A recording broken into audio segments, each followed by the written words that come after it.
Good morning, good afternoon, good evening to you. Thank you so much for taking the time to join me on this lecture for what week are we in? Is this week three? Week three. Um, I hope all of you are doing well. Thank you so much for the posts. I have seen the discussions and I will be making grades for discussion number two. There is going to be there's no discussion this week, but there is a critical analysis that we're going to be doing. And I will give directions on that. There's going to be a couple of choices that you can on topics that you want to that you can cover. No, you don't have to cover all of them. You can just choose one. But I'll give you guys details on that assignment. Because as you probably saw in last week, there was a lot of information to cover. And I didn't necessarily get to spend like all the detail, like especially on women's suffrage or on the temperance movements or on the period of the Gilded Age or, any of those areas that we covered, there's a lot. And there's a lot of great information, especially on some of the documentaries on the Poison Squad, understanding why our food is protected and the basic protections that we take for granted in terms of when we turn on the water, to use for washing our dishes or, the aspects of everyday life. And so, you'll be able to build, you'll see on this assignment for the critical analysis that I'll actually be touching on things that are from week one all the way up to week three. And so you'll have a choice. I know in the discussion questions, you usually only get, one question and one topic. And so for this one, critical analysis is really going to let you explore. So that's what we'll be doing with that. But for this lecture, we are going to be covering World War One. And the reason why it's important for us to cover World War One, although it is a war that initially starts in Europe, much like World War Two, we need to look at this period because much like the 1880s and 1890s, the period of World War One, which happens in Europe between 1914 and 1918, we as a nation get involved in 1917. But during that period in the early 20th century, America is going through that end of that transition and about to enter into a new one in the 1920s. And so for us to look at the changes that were going on politically, culturally, socially, economically, it gives us a sense of what actually where the direction that we were going to be headed for the next 20 to 30 years. The other area of the war that is important is to see how exactly the country mobilized, what opportunities it opened up for various groups, how it created new spaces for creativity, whether that is in art or literature, the ability in which communication takes place, and also most importantly, what it means to be how the term American gets further developed, right? If we look at the way that an American is, defined in the 1870s, we still see very much this idea of an American being associated with a certain group of Europeans that descended from here. We're also talking a very nativist position, this idea that, well, to be an American, you have to have been born here. You can't be from this European country. You have to have this type of behavior and this type of culture. And by 1917, all the way up through 1920, we see how the expansion of what it means to be an American starts to include a broader range of people and also starts to exclude even more people. So it's similar to this discussion that, we've talked about in terms of this idea of how whiteness expands. How whiteness means has a certain terminology and a certain determining characteristics. Well, that begins to change in 1917, 1918, and all the way up through the 1920s. And it's also very crucial because the war, World War I, really demonstrates a change in terms of America. What does it mean as a country? What does it mean as a nation on the world stage, involving itself in world affairs? Because prior to that, the United States played very, very few, very, very few involvements in world affairs. Not to say that the United States hadn't been involved. We have the Philippine the Spanish American War, our involvement in the Philippines, our involvement with the Panama Canal. We have in the 18th century our involvement in some of the wars that were going on in North Africa. So there is examples of us, but this is the first time that America really shifts its position. Under President Woodrow Wilson in terms of being an insulated, isolationist country to one that is much more taking a role as a leader in the world. Okay, so let's go ahead and let's get into it. So, on the eve of World War One, right, war has broken out in Europe in 1914. And at the time, America is an industrial powerhouse. This is a country that is producing, mass producing, goods and services for much of the world to enjoy. And that is mainly because we have four excellent resources. One being we have natural resources, coal, oil, water, lumber, right? We have that. We have an extremely cheap labor force in the form of immigrants. We have capital in the form of factories.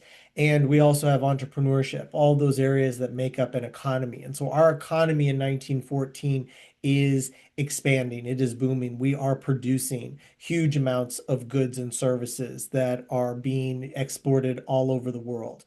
And so during this period of economic expansion, it is also a period of economic, political, and cultural change. We have an influx of migrants, this time shifting more from Western Europe to Eastern Europe, more coming from the areas of Asia, as well as from Central America, particularly Mexico.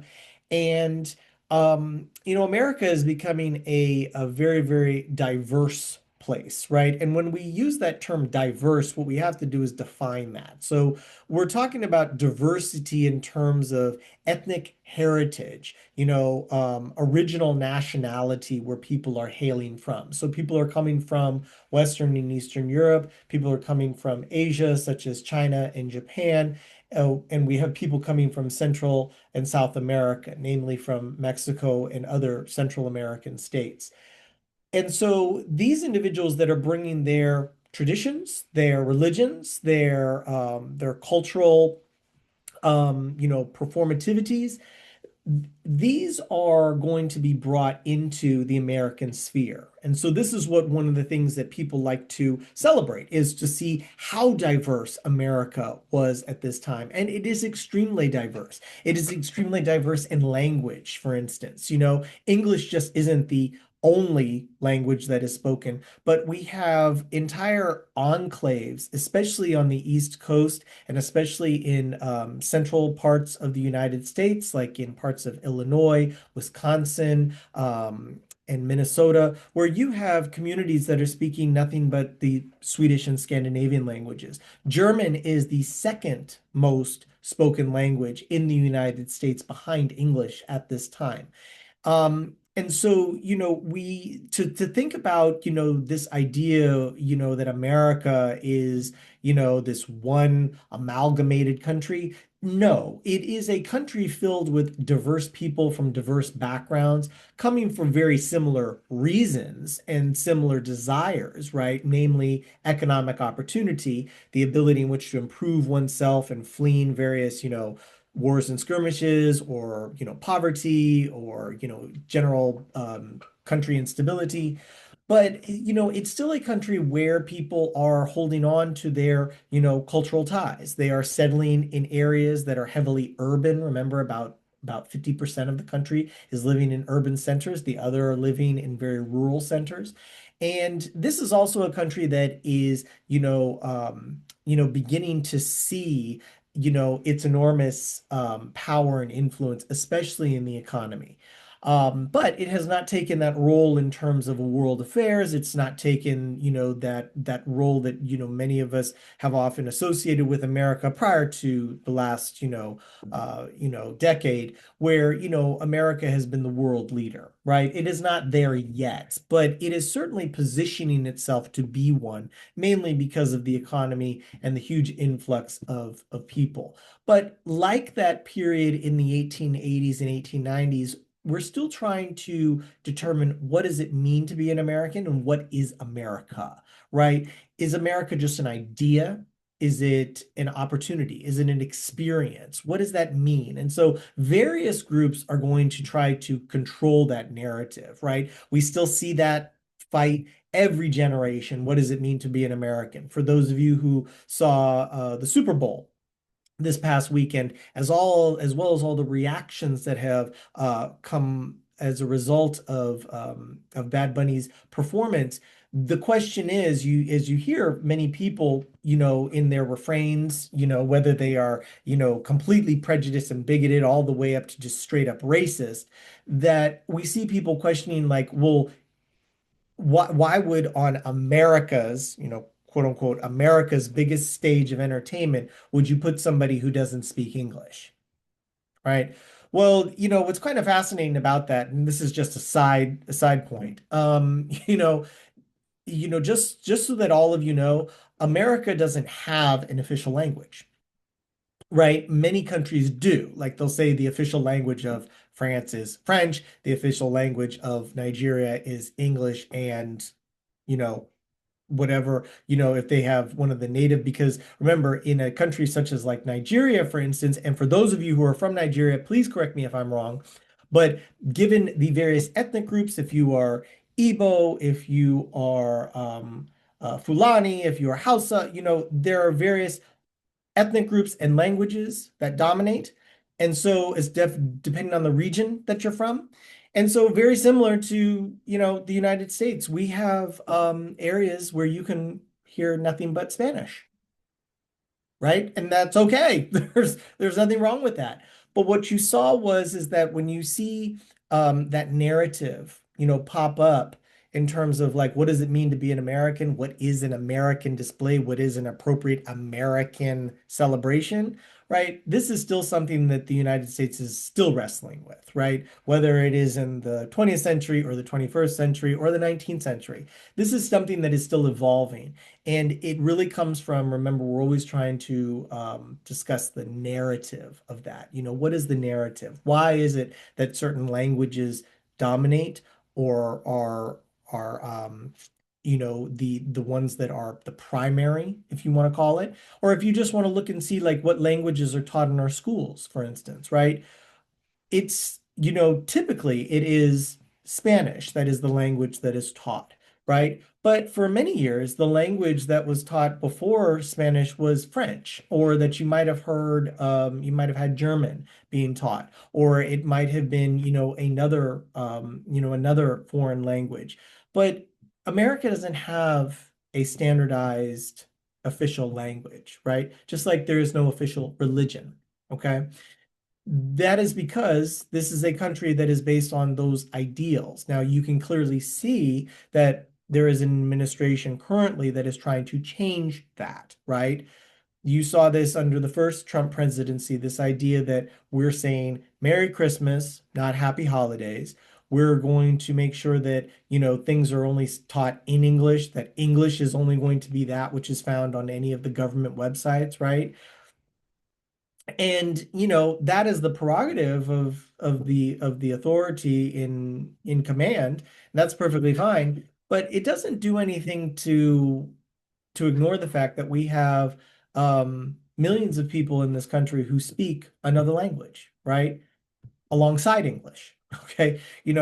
But there are people that communicate in a language at home with their families, who communicate in a language at their church or their place of worship, right? There are people that communicate in a language that is other than English, right? So we should look at America is constantly being that narrative is that which version of America. And what you saw with the performance by Bad Bunny is that Bad Bunny was demonstrating how broad and diverse America is, how many people contribute to this idea of what it means to be an American, right? That the idea of being American is not just for one group of people, but it's for all those people who hold up those universal ideals: freedom of speech, freedom of religion, the freedom to, to choose, where you would like to go to school or the job that you want to have or the life that you want to have, just so long as you do it in, the hopes and peace of developing and creating better, broader, more rich and diverse communities. We have a group of people who don't want that. And then we have another group of people who do want that. And so you can clearly see that ideology just playing out every single day on our social media or our popular media or our cultural media, whatever the case may be. Okay. But on the eve of World War One, before it breaks out in 1914, just so you know, the United States and the people were following this. Okay, they're aware of what's going on. People, anybody in Europe makes headlines, in terms of interest, especially when it comes to the kings and queens and the empires that are in Europe. It makes headlines, so people know. People are concerned, about the war that's going on, and why would they be concerned? Well, because many of them are coming from places in Europe that possibly could go into conflict. So this is the reason why. So this is not that just because isolationist doesn't necessarily mean that the United States is not aware of what's going on across the pond, as people say. So when we look at the origins of this war, the conflicts date back to, many of the same skirmishes and conflicts that have often plagued Europe, which is usually the alliances and disagreements between empires. Okay. And so if you take a look at the map there, this uh, conflict basically stems from, I guess you could say this was the shot that essentially happened. Whereas that the Archduke Franz Ferdinand, who's the heir to the Austro-Hungarian Empire, or otherwise known as the Habsburg Empire, is that he is assassinated when he's riding in an open car with his wife. He's assassinated by a Serbian national, and um, what ends up and so what you have to know is this is that the Austro-Hungarian Empire, just as a quick background, the Austro-Hungarian Empire, if you look at it on that map, it covers that is no longer there today. Of course, that is several different countries, right? You've got Hungary, you've got Serbia, you've got Croatia, you've got Yugoslavia, Czechoslovakia, all of these different areas, right? Romania, like all of these different countries, right? But at the time, they were not. And that empire, much like our country had, there was like maybe 12 to 15 different languages that were spoken throughout the empire. There were different ethnic enclaves. There were different groups that, were vying for, they're under the control of this larger empire, but they have their own identity. They have their own history, right? And many people, felt that the Austro-Hungarian Empire was using its might, its force, literally its physical military force to suppress, the desires to be, independent. And, one individual in particular, from Serbia felt that, this is an opportunity. I'm going to just, fight against this, and there is a shot. And this basically causes a series of events to basically break out in Europe because of the alliances that various groups have. So you have two groups. You have the Central Powers and you have the Allies. The Central Powers is Germany, the Austro-Hungarian Empire, as well as the Ottoman Empire. That is in present day Turkey today. The Allies is the group that makes up France, Great Britain, Russia, and later Belgium. Okay. So what you can see here is that this is going to, create a huge conflict. Um, And so these are the origins that are going on. Was the United States very much aware of the problems that were going on, the rebellions that would happen in Europe? Absolutely. This is not something that is a surprise, right? It's more along the lines of like, when was it going to happen, not necessarily a question of if it was going to happen. Because what you can always see is that anytime a group in power is unwilling to relinquish it, is unwilling to adjust or to modernize or to, listen to the will of the people, conflict eventually arises, and it usually comes in the form of open, physical, violent rebellion that leads to, further conflicts such as the World War One. And so that's a lesson for just anybody that's in power, that, one needs to recognize that, humans are capable of quite a lot. But the one thing that I think that connects all of us is as humans, and separates us from our other mammals on this planet, is that humans, in terms of, but I think this is what makes us similar as well, is that when there is severe repression, when there is physical oppression, and that limitation on when one feels that they are unable to express or be who they ultimately want to be, there's going to be, a physical response.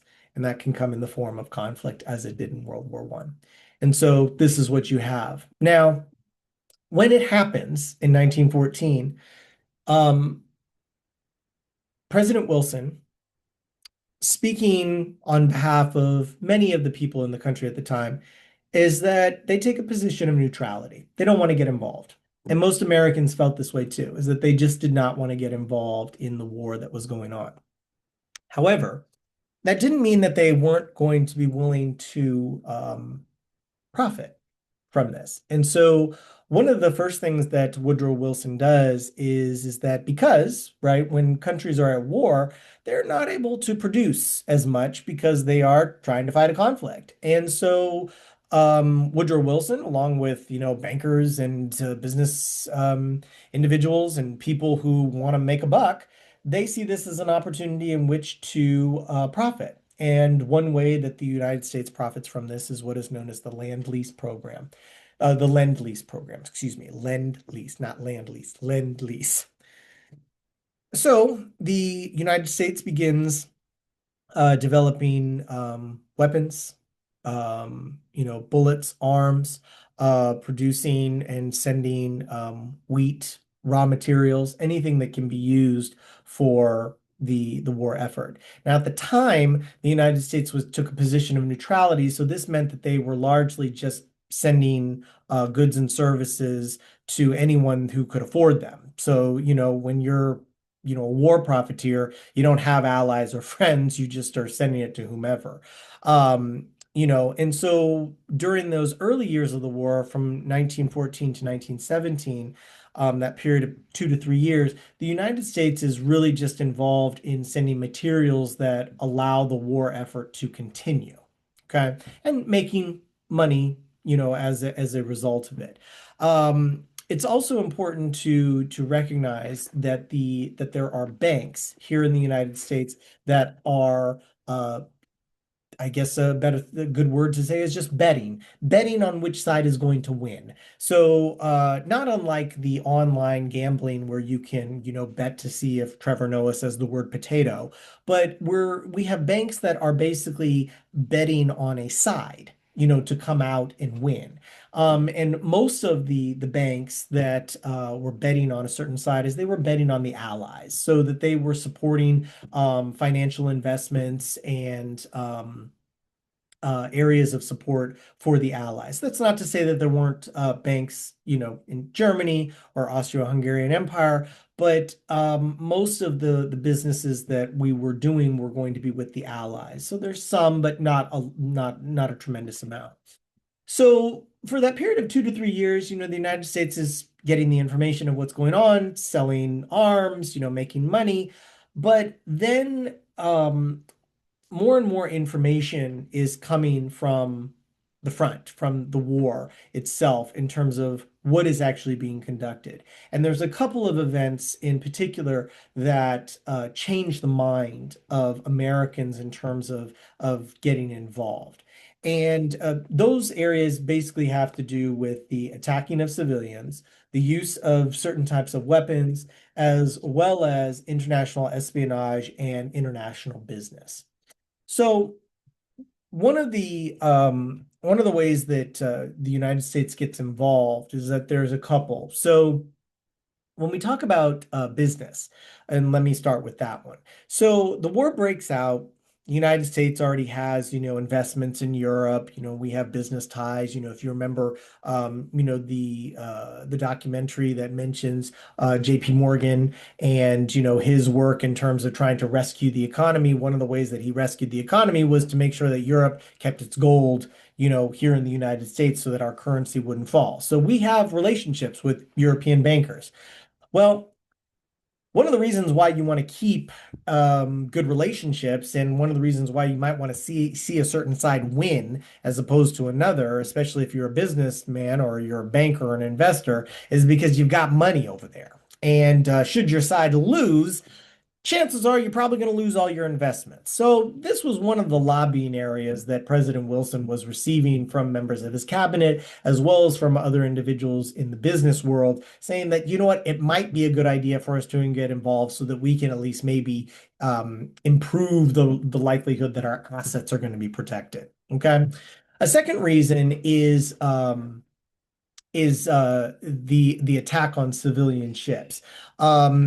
Now, prior to World War I, it was very unusual during military conflicts, which there had been many, for ships to be fired on that are civilian in nature. So this first begins with our ships that are shipping goods to Europe. Remember, we have the Lend-Lease program. We are involved in trade. And so because we took a position of neutrality, at first those ships were pretty much safe.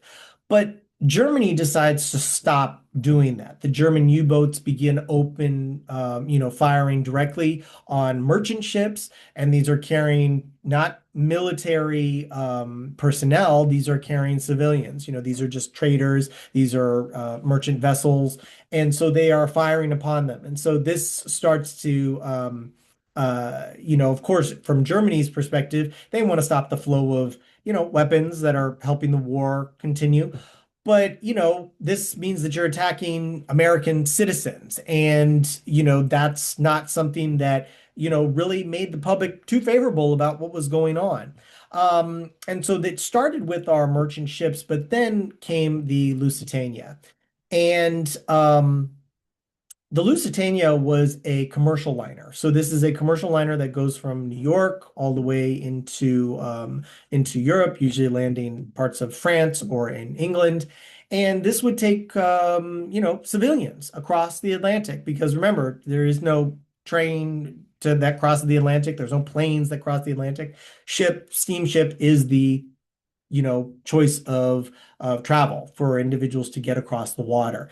And as the Lusitania is, and you can click on this little link here, and it'll actually give you a nice little background on the Lusitania. It's only 3 minutes long, but let's watch it, and so you can see what happens. The captain and crew of the Lusitania dismissed fears of submarines and encouraged passengers to enjoy the elegant amenities on board the 787-foot luxury liner. Vacationing couples on the lower decks enjoyed shuffleboard, while the wealthy travelers in first class were served high tea in the Veranda Cafe.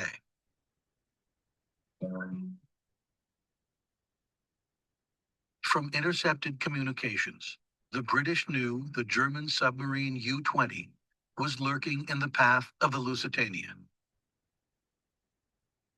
Yet they chose not to send destroyers out to meet the ship and escort it into Liverpool. Within the halls of the British Admiralty, some argued that if the Lusitania was lost, it might precipitate American entry into the war. The British are definitely trying to get America involved in this war right from the beginning. There is a sense of we need you here. Your shipping is not going to be enough. We are your brethren. You must support us.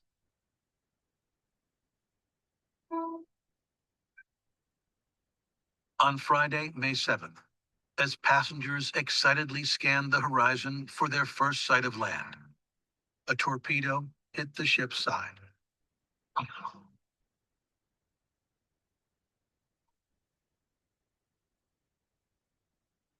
The explosion ripped a huge gash in the Lusitania. It took only 18 minutes for the Leviathan to slide beneath the waves.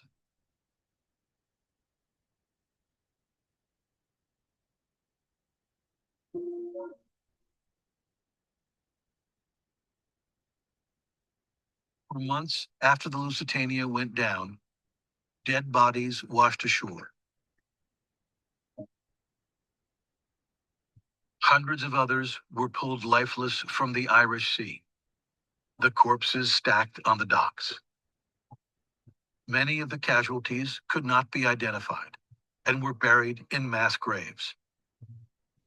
In all, 1,198 men, women, and children were lost. 128 of them were Americans. The New York Sun called the sinking premeditated and dastardly, and the Herald denounced it as wholesale murder on the high seas. What the Lusitania did was to bring the war home to Americans. Up to that time, it was this awful thing that was happening to other people far away. Now, the war had reached out and touched us. But what it did really was, I think, redouble an awful lot of people's determination to stay out of it. The American media had been covering the war for months and months now. We knew what it was like. Americans had been imagining their sons at the battlefront.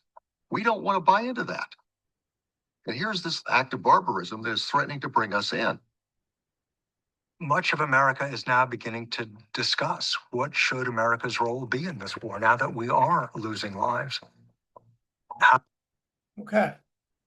And so as you can see, absolutely, this is precisely what exactly was the issue, right? We're not involved in the war, sending goods. German U-boats decide to, shoot the Lusitania. They know it's a civilian ship, and nearly 1,200 people die as a result of this, nearly 150 Americans. So what this does is it causes people to, think like, well, maybe we need to get involved, but nobody's really, quite sure of this yet, right? There's, President Wilson is like, I'm not too sure about this. And the main reason is because what the Americans and what he, as well as his cabinet and everybody else in the government was reading about what was going on in Europe. And it's absolutely devastating. We're talking about hundreds of, we're talking about thousands of people, mowed down in these battles. And so this is not something that anybody is necessarily has an appetite for, to where they're like, yeah, let's get involved. Why don't we want to, be a part of this? And so this is just yet another aspect. Now the fourth area is going to be in the final one, which is the Zimmermann telegram. And it's this, image that you can see right here. So Germany sends a message, and it becomes known as the Zimmermann telegram, sends a message to its ambassador in Mexico, and pushes the German ambassador in Mexico to speak with the Mexican government to try to convince the Mexican government to join in the war. If they choose to decide to participate and fight on the side of Germany, the Germans basically told the Mexican government that if in exchange you join us in our fight and we win, we will promise to return to you all of the land that you lost in the Mexican-American War. So the war from 1847 to 1848, right? Now, all of that land is now part of the United States, right? So we're talking about everything basically from Oregon all the way through to Texas, right? Like we're talking about this entire area. It used to just be called, California, but this is what they are intentionally promising to be turned back to Mexico. So this was probably, while the Lusitania was an absolute disaster and extremely horrifying because you're talking about 1,200 bodies washing up on the shore, being piled onto docks. Some of them can't even be identified. This is what brought the war home for many Americans because what you were talking about was an actual conflict on American soil, right? It's easy for us to look at a conflict that's across the way. We hear this even to this day. Ukraine is so far. Iraq is so far. Afghanistan is so far. That's a war over there. Why do we get involved in that? One of the many reasons why people, voted for President Trump because they said that he was going to not get us involved in any of these conflicts abroad.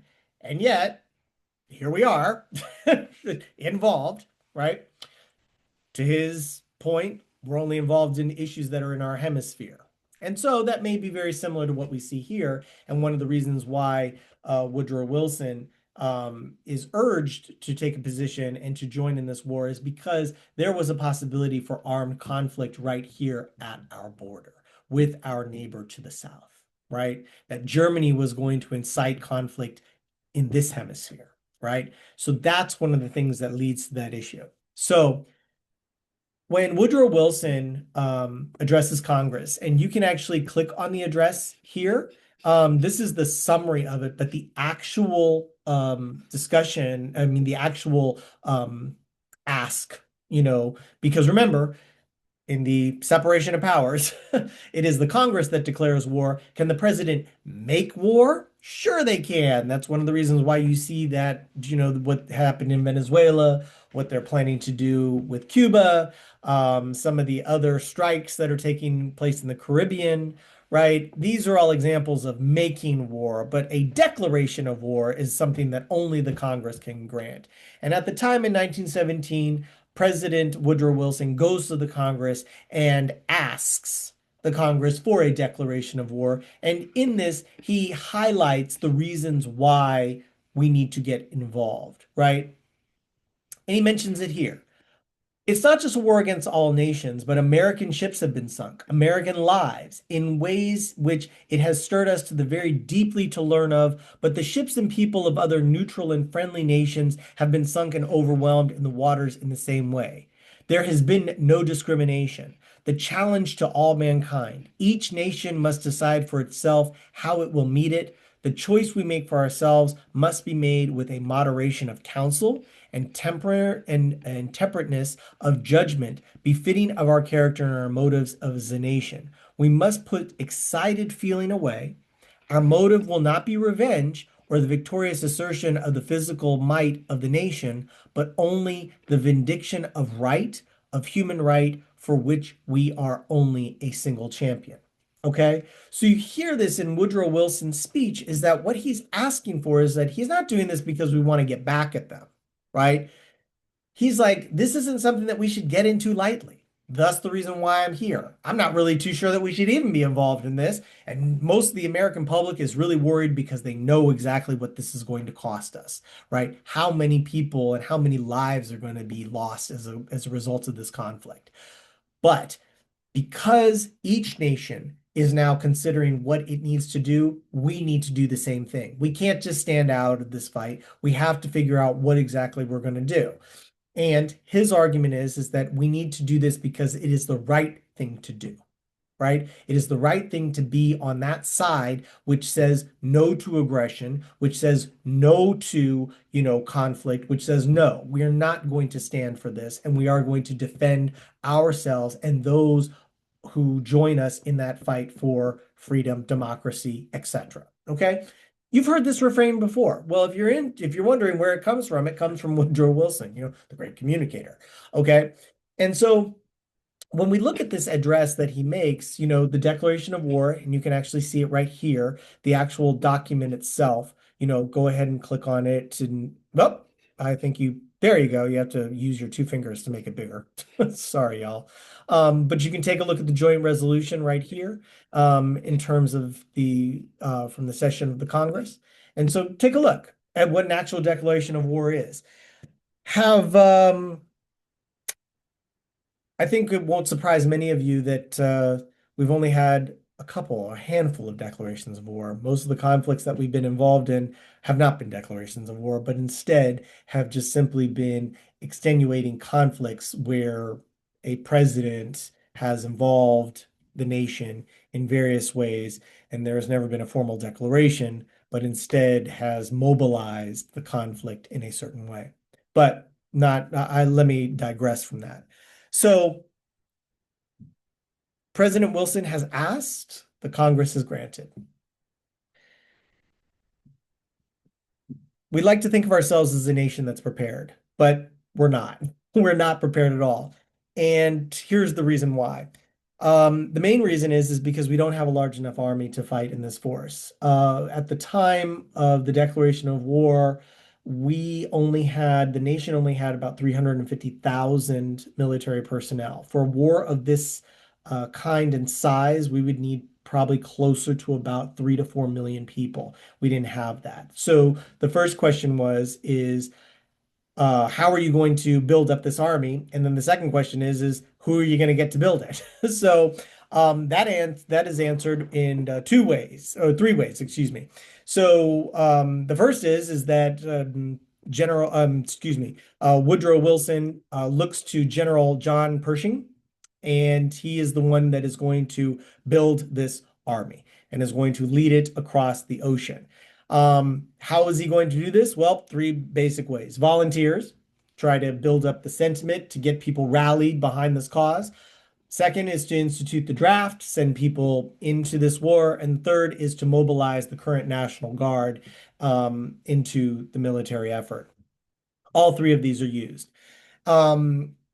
General Pershing actually has a very tough task because the United States had never fought a war like this. Mainly the fact that in the war of the Mexican-American War, it was on our border. So mobilizing people to the border and mobilizing people to fight, in the territories, along Mexico and in Mexico was very different than sending a force of millions of people across the ocean, right? That takes ships, personnel, organization, all of this. This is something that we had not done. And so this is going to be a huge task. What is interesting is that during this period of recruitment, that what we see, as I mentioned in the beginning of the lecture, we already start to see the change that begins to happen in terms of rallying people around this idea of service to the nation. What is interesting about this is that, remember, because given the diversity and given the treatment that has happened in the last several decades for those individuals who are not nativeness, those individuals who have arrived here, those individuals who have been denied their opportunities to participate or to work or to live in the same ways as others, the question becomes is what exactly are you going to do? And as you can see in these two pictures here, and I wanted to highlight two groups, German immigrants, as I had mentioned before, German immigrants, one of the largest groups in the United States. German is spoken as the second most popular language in the country. They are now being asked to fight against people that they know. Most likely, they probably had relatives in Germany at the time. So you're asking people to take up this cause. And as you can see here, it says right here, men and women of German and Austrian blood.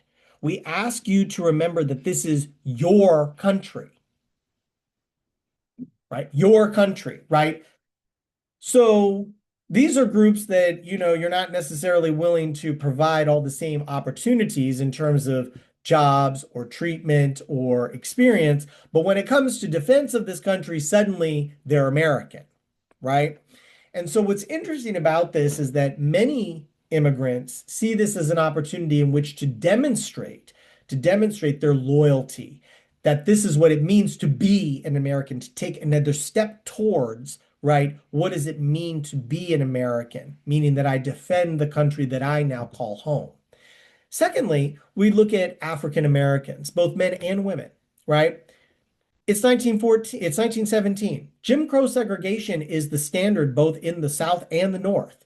Limitations in terms of education, employment, equality before the law, these are all standards. We know that African Americans are not receiving the exact same opportunities as other groups in this country. This is on the books, and so we know that this is not happening. And yet, well near about 400,000, almost close to 500,000 African American men will fight on the side of the United States.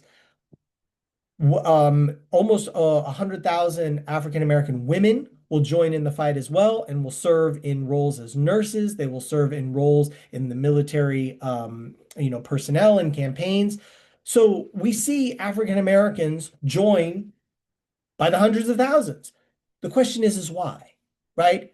It wasn't as if they did not know that they were not going to be treated in the same way. It's not as if they were not unfamiliar with the fact of segregation or discrimination or oppression. That is not it at all. The question is why did they decide to fight? Very similarly, in terms of immigrants, this idea that this is an opportunity in which I can demonstrate if I am willing to take on this risk, perhaps there is an opportunity that may be extended to me because of the sacrifices that I make. It's easy for us to look at this in hindsight, but at the time, this was one of the ideas, right? To serve one's nation is to demonstrate one's ability to be of equal and capable right to exercise those rights to which we want to fight and protect, namely the right to vote, the right to go to school, the right to do all of these things, right? And so this is one of the things that we see, and so, very interesting. So the contributions that, Black soldiers make, I mean, it's, if you guys have ever heard of the Harlem Hellfighters, that is the 369th division. It's under the 92nd Command, I believe. Somebody check me on that. Make sure I'm actually, if that's coming off the dome. I must emphasize that these were segregated regiments. Okay. General Pershing was very much aware that while he knew that he needed African American, men to contribute to the war effort. Men are absolutely essential to the success of the United States as well as the Allies in this war. He knew that there was going to be conflict should these regiments be integrated. And so segregated regiments is what had happened. And what one of the first decisions that Pershing makes is that these regiments, 369, 370, 371, 372, these are going to serve under the French, right? Under the French regiments under their command. And it is actually under their command that they serve with such honor and distinction, such incredible, incredible heroism that many of these regiments are awarded the Croix de Guerre, which is one of the highest, honors that you could receive at the time from the French military. Women, as I mentioned, served as nurses, military personnel. One of the things that women served in the military is they were called hello girls. They served, as you can see there, as operators that would connect calls, between various forts, between, areas of long distance. This is one of the things that they took on. Additionally, though, women in World War I, as we will see again in World War II, took on positions in employment that was closed off to them. So we're talking about individuals that worked in munition, people that worked in factories. Jobs that had always been allowed for men were now open to women. Why? Because men are on the home front, are on the war front. And so you have women being able to take on positions in factories, in work that had been denied, as well as taking on duties and responsibilities at home So it's the second shift in terms of opportunity, right? And so, we don't want to downplay the fact of what this will offer. And what it does offer is it offers an opportunity for women and it gives them a new sense, women, immigrants, as well as black women, women in general, and black men, this new sense of what can be possible once the war is over and how this will spur the quest for additional rights, additional opportunities, additional experiences. Okay. Now, I'm not going to get into all of the wars. If you want to watch I put a documentary in the modules, and so you can look at that. And there's plenty of documentaries if you want to talk about the wars and themselves. But it's safe to say, without our contributions, the war in Europe would have been lost. Okay, our contributions were absolutely crucial, to the Allies winning. And so what comes out of this, generally speaking, is that there are various things that groups that participated in the war take away from the war. What should be understood is that as we come out of World War I as victors, as the saving grace, as the individuals who changed the tide of the war, this creates a new image of America by from other countries that this was a country that was largely associated with backwood farmers and colonists, and here they come in the millions across the Atlantic Ocean getting off these boats, and these guys are prepared for war. The Europeans were not expecting this, and they were quite surprised. And so what this does is it gives a new image to what America is. That this is an America that fights. This is an America that stands up for its ideals. This is an America that is about its business. Does that mean that everybody gets to participate in that same version of America? No. Does that mean that everybody's going to be treated in the same way? Absolutely not. So, just to be very clear, that there's going to be a lot of changes that are going to be happening as a result of the war ending in 1918. So as we move into 1919 and into the 1920s, we're going to see these changes, and they come largely because of economic, social, and political, especially in the area of foreign affairs, where the United States begins to take on that role as being an individual who's going to be more of the guide, going to be the beacon, the individuals that are going to, influence outcomes across the globe. So let's look at some of the costs. Let's look at some of the benefits. Okay. 20 million soldiers died, 20 million casualties. The United States lost about 120,000 people as a result of this war. That's a lot of people. Okay. Um, we did not have a devastated economy. Our economy was actually fine, right? Because the conflict was not on our doorstep. It was across the way, but Europe is completely decimated, right? Industrial output is at a standstill, agricultural output standstill. Most of the fields that had produced corn, wheat, barley, anything else, they've been left fallow because of war. And so, the war had bankrupted, several countries. The currency was in free fall. You're looking at a country that was pretty much countries in Europe that were pretty much on the brink of starvation. And this period actually sends Europe into a period of serious disillusionment during the 1920s and economic depression. And so, these are one of the things that contribute to World War II.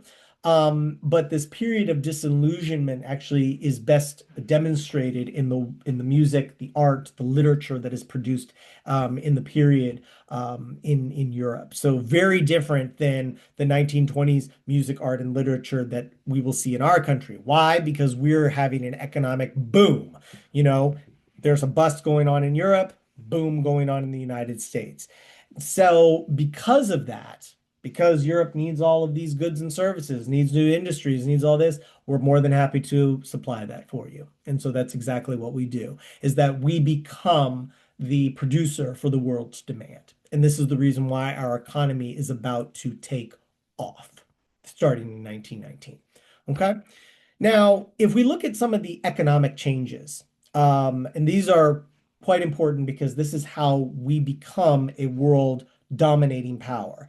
If you have our rivals in Europe are now decimated. They don't have the ability in which to produce. They don't have the currencies in which to be able to trade. They don't have the resources any longer. And so they are the new debtor nations. Whereas we used to be a debtor nation because of the wars that we had fought and needed funding for, our conflicts, our expansion as a nation.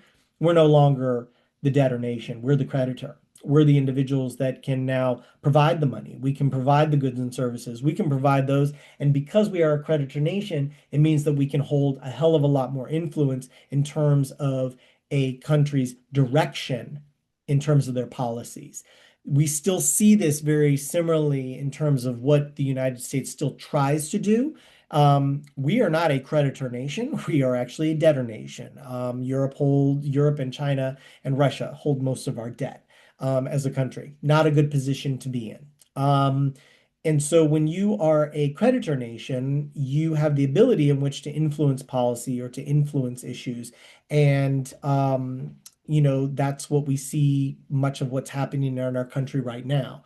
So at the time in 1919, we had the ability in which to influence policy that could favor us, that could favor our goods, our trade, our business, right? These are the things that are going on. And so, as a result of that, you see us take a position in terms of making a much greater influence in terms of world affairs. The industrial expansion, already mentioned that because of the lack of industry that was happened in Europe because of the devastation of the war. We're also taking much more of a government intervention, right? The government actually becomes more involved in the day-to-day running of the country. Why? Because we are becoming more and more involved in what's going on in the world. And so it's more important that our federal government become involved in how our economy functions, right? How our military is running, how our relationships are with other countries. And as a result of this, because the United States is taking much more of a position in the United States, I'm sorry, in the world, the United States needs to raise more funds. So this is where we have the raising of taxes, where the actual personal taxes, income taxes, corporate taxes, this is where this begins to be established. Whereas prior to that, remember in the 1880s and 1890s, there was none of that, right? You made your money, it was your money, you keep it. But now, because of the expanding state of the federal government and its influence on world affairs as well as into the control of the nation, taxes are necessary for the bureaucracy that is going to make sure that everything starts to run because more and more people are going to depend on the government for its, welfare and survival. In terms of social changes that happen, there are several. And these are crucial because of what we see in terms of a mobilizing population.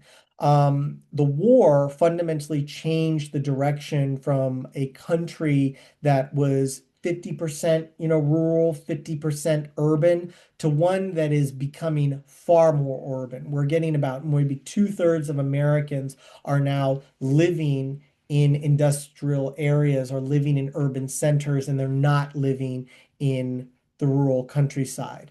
This begins with what we call the Great Migration. This is what is known as Great Migration 1.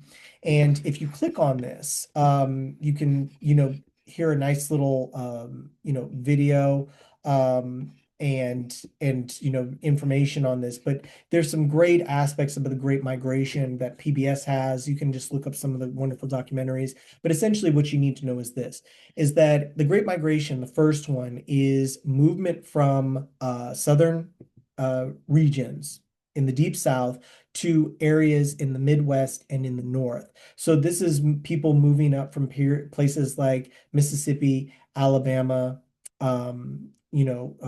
Georgia, and these are individuals that are moving to areas in the Northeast. So they're going to areas like New York, Boston, Baltimore, Chicago, right? This is not the migration that is leading people out west yet, but we also do have people that are just moving further north, but they're still in the south. So people who may be going to places like Nashville, right? Places that people might be, ending up just further north than where they were in the, deep south. Um, as a result of these migrations, we see a cultural, exchange, a difference in terms of, migrants that are coming, especially Black migrants that are coming and leaving areas of the South for the North. There are several different factors as to why that is happening, and I will give you guys some of those. There's also in the summer of 1919, which we'll go into more detail, is that we have extreme race riots and conflicts between whites and blacks in urban centers, particularly in Chicago, New York, Philadelphia, Boston. Um, and what we also, with that, and I'll get into more detail with that in further slides, we also had the passage of the 19th Amendment in 1920. And so, this strengthens women's suffrage, especially after the war. You know, there was, a willingness on the part of Woodrow Wilson to push this as a war measure, given the role that women were playing in the war, to see, how this would play out with the states. And, it does pass in 1920. And so it does show that both the different types of roles that women played, whether it was the National Women's Party, which is a much more militant, more direct way of, picketing or parades or, hunger strikes, versus the National Women's Suffrage Association, which did the state by state campaign. Both of those come together and show that there is a role for each in this fight for taking the right to vote, which ultimately gets passed in 1920. But additionally, this period in social changes, we also have a period of increased nativism, right? And this is a response to the increased amount of immigrants that were present in the United States. So there's hyper patriotism, there's, concerns about communism in the United States, especially when the revolution happens in Russia. And so, these are all areas that are changing as a result of the war. In addition, with all of the personnel that are coming back from the war, we know this as PTSD, but it was known as shell shock back then, that there was an entire generation that they called them the lost generation. This was a generation in the 1920s where, and you can see this in if you look at F. Scott Fitzgerald's book, The Great Gatsby, this is what is known as the lost generation, a generation that just didn't necessarily seem to have a direction. They didn't know who they were, right? So much of what they understood was tied to these very, very difficult periods in American history, namely the war. And so this is, very important to look at, the art and the literature and the music that comes out in the 1920s because of the consequences of what was experienced in the early 19th century. Okay, and so here's the migration. This actually gives you a map from 1916 to 1970, but what we're just looking at is we're basically looking at the migrations that were first areas. So, from Louisiana, Georgia, South Carolina, we're going to, areas right here in the north. What we'll look at the later migrations in World War II is we'll look at the ones that go out west. But these areas in these migrations are what is going to spur some of those incredible changes and explosions in art and literature and music that happen in places like Chicago and New York and in Philadelphia. So, as I mentioned, some of the factors that go into those areas is we have push and pull factors. So some of the push factors, of course, Jim Crow segregation, right? No opportunities, for education, or if you did have access to education, it was extremely limited. Economic hardship. It wasn't just the system of sharecropping, which basically, indentured you to the land, but it was also the fact that there was it put economic pressures and, a lack of any sort of independency that would have been able to help you determine what your outcomes were going to be because you were so tied to the economic production of the land. And we also had something in this period known as the boll weevil. um, uh, infestation, which basically it devastated the cotton crops. And so people were just literally, left without any opportunities. So we had, Jim Crow segregation, anti-Black racism in the form of the KKK, state government, local governments, terror, lynchings, economic hardship, and then also, of course, the lack of educational opportunities and the ability in which for limited social advancement. So those were the push factors for African Americans.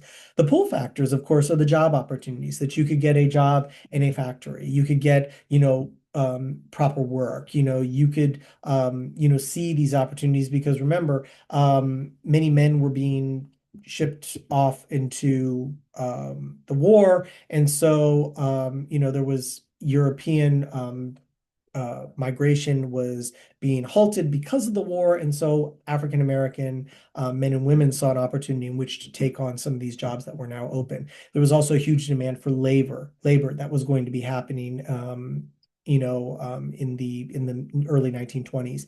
And so, Black labor in northern factories in areas like Chicago, areas like New York, areas like Boston, were extremely were ex extremely attractive. There was also improved wages. African Americans can get an honest wage. They can get a decent wage. These are wages that which can allow for an opportunity in which to subsist.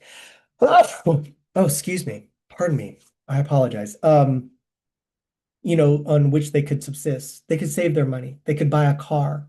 They could also, have opportunities maybe to send their kids to school. They could buy homes, right, in certain areas and neighborhoods, right? There was opportunities for which African Americans could make changes in their lives that was just not possible in the South. And then, because of the improved transportation, railroads, other forms, even the ability in which to buy a car, right? These were resources that were just not available in the South, given the extremely oppressive system of Jim Crow segregation. Now, Black migration, as I mentioned, creates an urban transformation. Absolutely, fascinating transformation. You see, and I think that it's not just the economic and shifts that take place in terms of Black expansion of businesses and opportunities, which and newspapers, which they did, but it was the cultural flourishment. It was the music and literary and artistic flourishment that was found in the areas of Chicago and New York and Philadelphia, where many of you are familiar with the Harlem Renaissance. But Chicago had an equally fantastic Renaissance as well. But areas in the Northeast where Black people were now free in which to express themselves without fear of repression, without fear of harm, could write down their ideas. People like Zora Neale Hurston, could write down their stories about growing up in Eatonville, right? They could write down what does it mean to be Black in America, right? Could question these ideas and they could join groups and have newspapers and all of these aspects. This was some of these fascinating aspects of Black migration. And so what we really want to think about is how this shifts, how there's a Southern labor shift because Black bodies are moving out of the South. And so there's less of a labor to tend to the southern industry of agriculture down there. And so this is why there's a shift down to more mechanization. But this shift allows African Americans in which to be able to profit from their own labor. Right? They can profit in a way that they couldn't do that in the South. Does that mean that it was, equal? No, but better? Certainly, certainly better. But they still meet urban segregation. There's still discrimination. There's still limitations in what and where Black people are, able to live and where they're able to flourish. So, I don't want to make this sound like, oh, it's just, with Black utopia. But there are places and spaces that Black people carve out that create a incredibly rich and unique and distinct culture that, is one of those aspects of being an American that all Americans should be proud of because the expressions of music, of art, of literature, some of the most fascinating pieces of literature that have been produced during this period came as a result of Black migration. Some of the greatest music is because of Black migration. Some of the greatest art in terms of expression, Black migration. And so we should never, not just in this month of Black history, but we should, celebrate that those cultural expressions, how much it enriches us as a country, because nowhere on earth and by any group of people has that been done. That is just an absolutely fascinating, look to see what America can create when given the opportunity, that we have some incredible people in our country. And that is because of migration. That is because of immigration. That is because of, you can have, I mean, if you watch the Super Bowl, wasn't that an incredible expression of just artistic, creativity? I mean, from the the tall sugar canes, which were actual people. I didn't realize that until, halfway through. I was like, wait, those are people that are acting, as as sugar canes. I just thought that was it was just beautifully imagined and the way that it was executed. I mean, that's something that we should celebrate. I think that's cool, and everybody can take pride in that to be like, you know what? I don't think you need to know the language in order to understand the emotion of it. I do I'm getting better at speaking Spanish. I'm, currently, I take one lesson a day, and I could understand, I listened to Bad Bunny's music and I've listened to that and, I could understand, probably about like maybe 60%. There's, some words and pronunciation that I'm still, working on, but you don't have to know Spanish in order to understand, meaning, right? There are multiple languages that people can speak in. And one of those is in art. And that comes through in music, that comes through in dance, that comes through in bodily expression. And all those were on, for show on at the Super Bowl during the halftime. So, much like in this period of Black migration, we see that expression and it should be celebrated. Okay. Expansion of Black culture. I did mention this, Chicago Black Renaissance, the Bronzeville neighborhood in Chicago. Definitely, you should take a look at that. And, take a look at some of these links on here because there are some fascinating areas where you can look at the Renaissance areas here. Just go ahead and click on the videos and stuff like that. There's some fascinating ones. But I just love these images. I mean, look at these women dressed to the nines, furs and hats, and just the best. I think it's just absolutely incredible the way that people express themselves through fashion, through art, through music. I think that's absolutely fabulous. Definitely should be celebrating that. And take a look at some of the notable individuals. In terms of there's a wonderful timeline. You mentioned Marcus Garvey. The Jazz Age. You've got people, Gene Toomer, Louis Armstrong. People in terms of the key facts. I mentioned their eyes were watching God. That's Zora Neale Hurston. Fascinating works. Take a look at them, and I'd love to discuss them with you if any of you were interested. Definitely do that. But as much as this period is something of fascination, it's also a period of extreme conflict and darkness. And much of what we see in the conversations of what it means to be an American, those are residuals, elements of conditioning that really find their place in this period in history, particularly in what is known as the eugenics movement.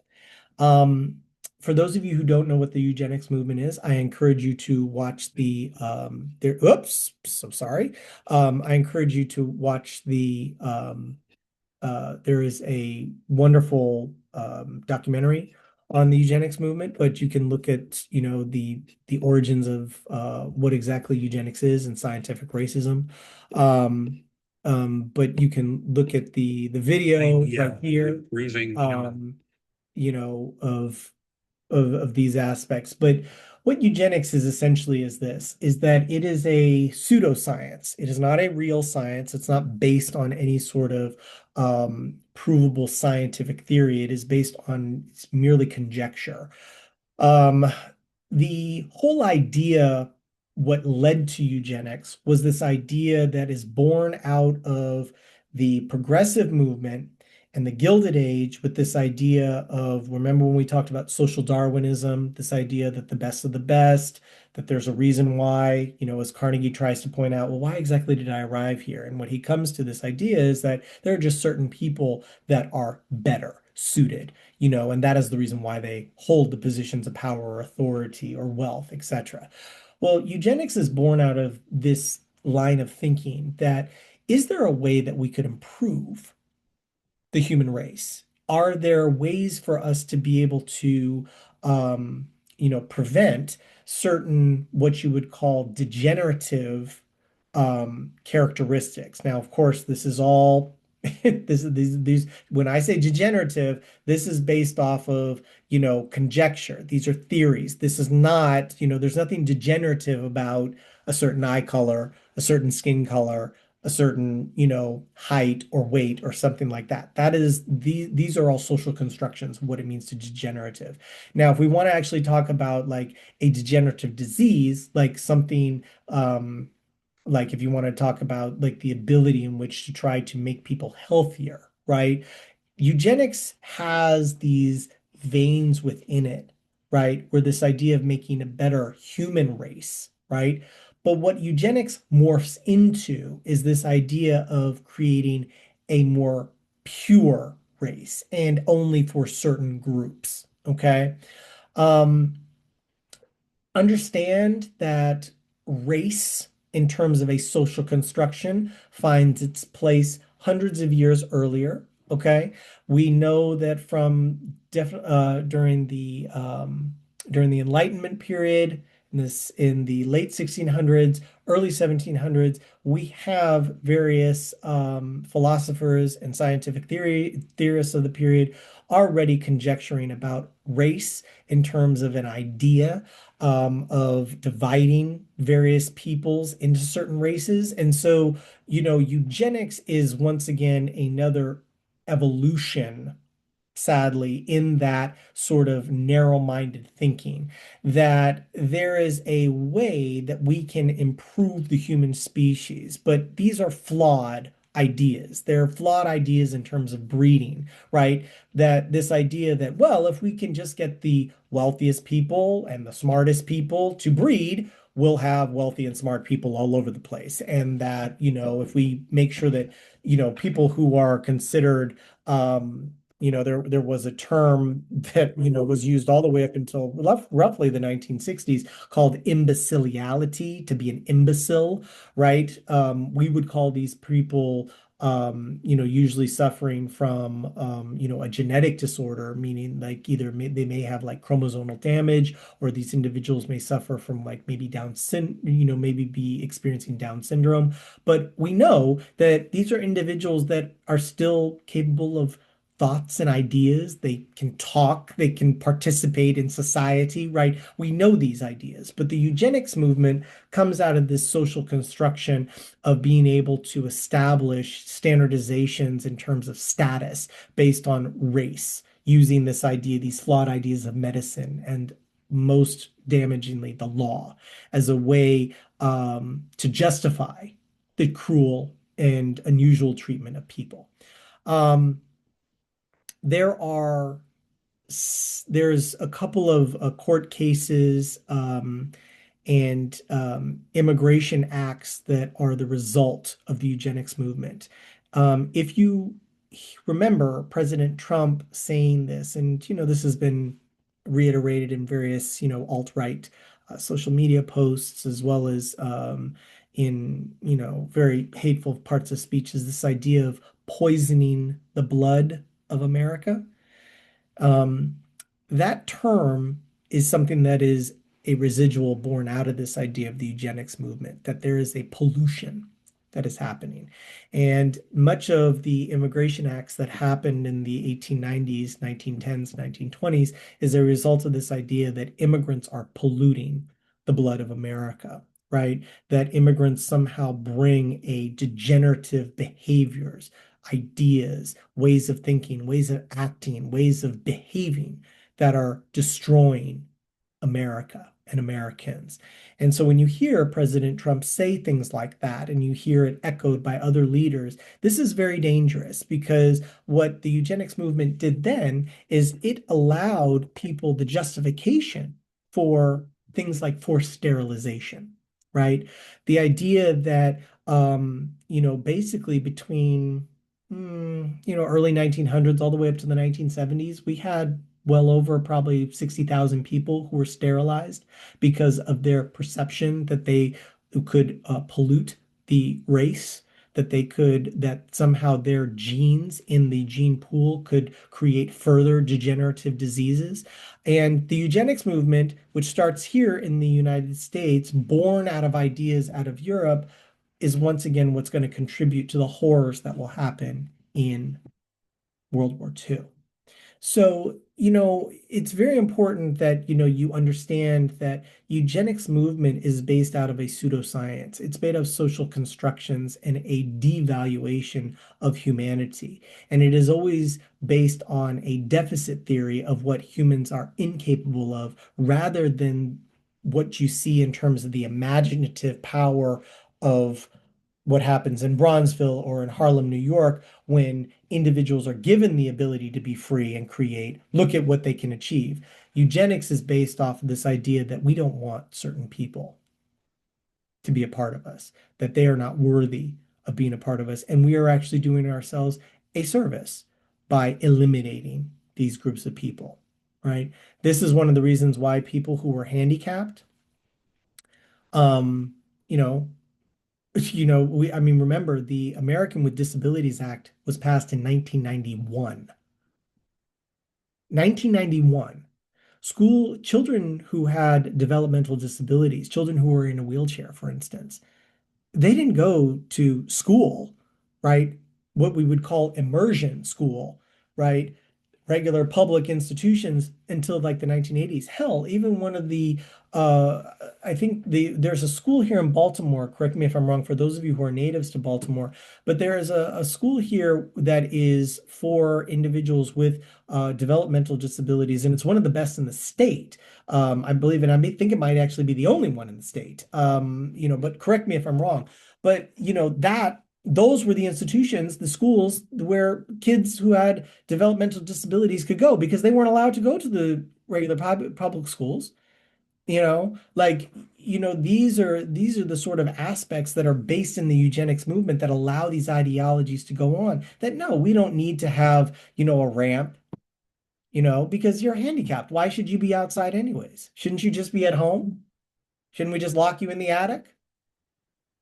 Like, right, these are the thinking. And remember, thinking transfers from generation to generation, whether it's through popular media, social culture, storytelling, whatever the case may be, these things transfer, right? And if it takes until 1991 to actually have laws on the books that say you cannot discriminate against somebody because they are in a wheelchair, and you have to require that all buses have the ability for wheelchairs to get on and off, accessibility. I mean, 1991, people. It's not 1901, it's 1991.